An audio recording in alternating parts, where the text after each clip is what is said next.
एक किसान की कहानी। एक किसान था जिसके 2 बेटे थे। वह बहुत ही आलसी और निकम्मे थे। वह अपने पिता को काम-काज में हाथ बटाने के बजाय आलस किया करते थे।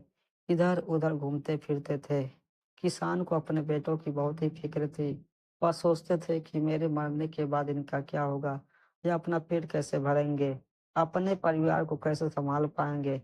एक दिन किसान की हालत बहुत ही गंभीर थी।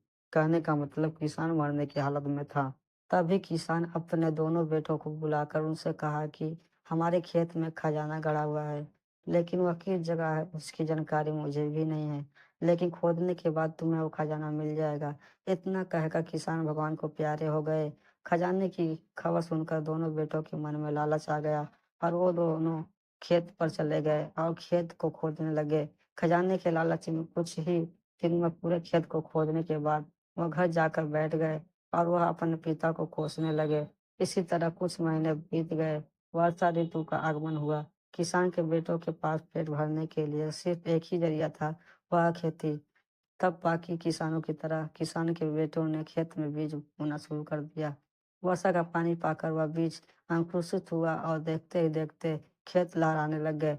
ऐसा लग रहा था कि हवा के झोंके से लहरा रहा था। यह देखकर किसान के बेटे बहुत ही खुश हो गए।